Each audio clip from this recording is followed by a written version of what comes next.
KTM friends, dear Orange Bleeders, KTM is facing major challenges. A huge sad news for those people who lost KTM motorcycles, क्योंकि currently ऐसा news आ रहा है कि KTM bankrupt हो चुकी है और उन पे 27,000 करोड़ का कर्ज है।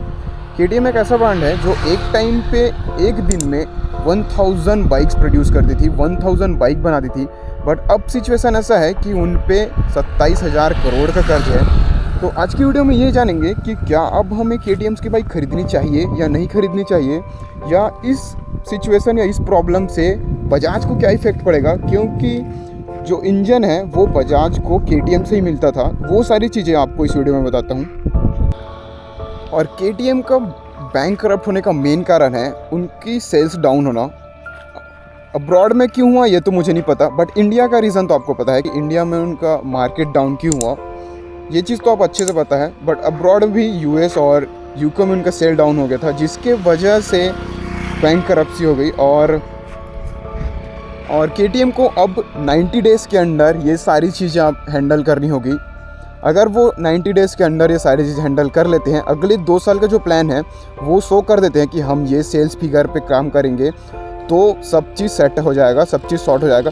बट ऐसा ना हो, बट अगर ऐसा कुछ हो जाता है कि सॉर्ट नहीं हो पाता तो प्रॉब्लम होगी। शायद जहाँ तक मैंने देखा है उसके अकॉर्डिंग, मतलब न्यूज़ आर्टिकल्स इसके अकॉर्डिंग, उनका जो भी प्रोडक्ट है, जो इन्वेंट्री है, वो सेल करके वो कर्ज को फिल करेंगे, वो कर्ज चुकाएंगे।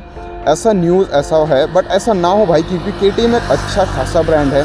मैं तो यही प्रे करूँगा कि KTM फिर से वापस आ जाए, मतलब अपने ट्रैक पे, जिस लेवल पे था उस लेवल पे, क्योंकि अच्छा खासा ब्रांड है। और इस चीज़ से बजाज को क्या इफ़ेक्ट पड़ेगा ये आपको बताता हूँ। फिलहाल के लिए बजाज का स्टेटमेंट ये है कि उनके बैंकरप्सी से इंडिया में कोई इफ़ेक्ट नहीं होगा, ऐसा बजाज वालों को कहना है।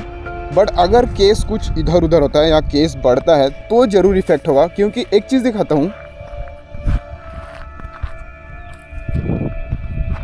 ये है NS400 जो मैं जुलाई से ऑन कर रहा हूँ। और आपको लग रहा होगा कि ये पूरा यूनिट, मतलब पूरी बाइक बजाज ने बिल्ड किया है। ऐसा नहीं है भाई, है ये बाइक बजाज की, बट जो इंजन है, जो टेक्नोलॉजी, जो ब्रेन यूज़ हुआ है वो KTM का है।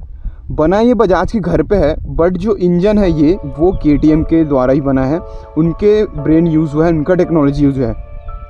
NS200, RS200, इन पे जो इंजन आता है वो ड्यूक 200 का है। और जो 390 ओल्ड वाली आती थी 373 सीसी वाली, वो अब इसमें है। ये और डोमिनार का इंजन सेम है, तो ये इंजन KTM ने ही दिया है।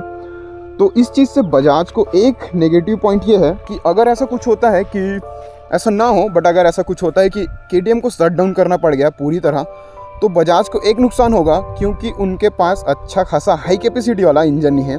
वो इसी इंजन पे डिपेंडेंट है, क्योंकि हायर सीसी में यही बाइक है अभी, और ये भी KTM के द्वारा दिया गया है। इंडिया में KTM को बजाज ही हैंडल करती है, बजाज ही ऑपरेट करती है। बट इनका स्टेक है 49% का, और बाकी जो 51% है वो KTM वालों का है। अगर ऐसा कुछ हुआ कि उन्होंने कहा कि नहीं अब आप ये कंटिन्यू नहीं कर सकते, तो एक चीज़ ध्यान रखना, बजाज के पास कोई इंजन नहीं है। और भाई बजाज इतना आलसी है ना कि वो नया इंजन बनाएगा नहीं। ये चीज़ का उदाहरण मैं बताता हूँ RS से। RS को लगभग 12 से 13 साल हो गया, उसमें कोई अपडेट नहीं है। 220 भी ये डिसकंटिन्यू कर दिए थे, RS का भी कोई अपडेट नहीं है। इस चीज़ से आप नोटिस कर सकते हो कि अगर कुछ बिल्ड करना रहा, कुछ नया बनाना रहा, तो बजाज इस चीज़ में ध्यान नहीं देगा। वो अपना प्लेटिना, पल्सर 150, 180 तो डिसकंटिन्यू हो गया है, ये सारी चीज़ें बाइक सेल कर देंगी, बट वो अपना R&D में खर्च नहीं करेंगे, जहाँ तक मुझे पता है। बट ऐसा कुछ नहीं होगा, मैं जस्ट एक एक्स्ट्रा लेके चल रहा हूँ जस्ट, बट ऐसा कुछ ना होगा। मैं यही प्रे करूँगा भाई कि KTM जिस लेवल पे था वापस से हो जाए, क्योंकि एक अच्छा खासा ब्रांड है, प्रीमियम बाइक बनाती है वो। और उनको अभी फ़िलहाल के लिए 90 डेज़ का टाइम है। 90 डेज़ के पीरियड में उन्हें ये चीज़ बताना है कि हाँ, हम आने वाले समय में सारा चीज़, जितना भी कर्ज है वो सब हैंडल कर लेंगे।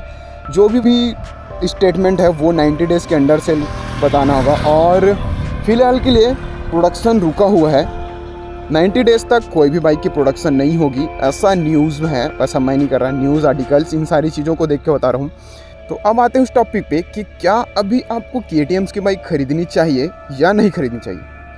देखो स्टेटमेंट बजाज का ऐसा है कि इंडिया में कोई इफेक्ट नहीं होगा इस चीज़ से, वो अब्रॉड में चल रहा है जो भी, इस चीज़ से इंडिया में कोई इफेक्ट नहीं होगा, ऐसा बजाज का कहना है। तो आप 200, 250, 390 तक आराम से ख़रीद सकते हो, कोई प्रॉब्लम वाली बात नहीं है। बट मैं रिकमेंड नहीं करता कि आप थोड़े हायर सीसी पे जाओ। अगर आपका सोर्स नहीं है पार्ट्स वार्ट्स इन सारी चीज़ों से रिलेटिव, तो भाई थोड़ा रुक जाओ, आप हायर सीसी मत जाओ। जैसे फॉर एग्जांपल के लिए बता रहा हूँ, मैं अभी बाइक ये 400 और जैसे ये ऑन कर रहा हूँ, मुझे जाना है थोड़े हायर सीसी में, तो मैं डायरेक्ट अगर KTM की बाइक में जा रहा हूँ तो अभी कंडीशन ऐसा है कि थोड़ा प्रॉब्लम हो सकता है, इसलिए थोड़ा हायर सीसी पे मत जाओ। एटलीस्ट फरवरी तक रुक जाओ, जब तक वो अपना 90 डेज़ का स्टेटमेंट देते हैं वहाँ तक रुक जाओ, तब तक डाउन पेमेंट थोड़ा बढ़ाओ, पैसा इकट्ठा करो, फिर जब सारा चीज़ सॉर्ट हो जाएगा उसके बाद अगर आपको थोड़ा हायर सीसी में जाना है KTM, तो आप अपना पैसा इन्वेस्ट कर सकते हो। बट फिलहाल के लिए अगर थोड़े कैटेगरी नीचे वाले हो 390, 200, 250, तो कोई दिक्कत नहीं, आप खरीद सकते हो। बट मुझे पर्सनली लगता है कि ऐसा कुछ नहीं होगा, शट डाउन या ऐसा कुछ नहीं होगा, इतनी बड़ी कंपनी है भाई, कुछ ना कुछ हैंडल हो ही जाएगी।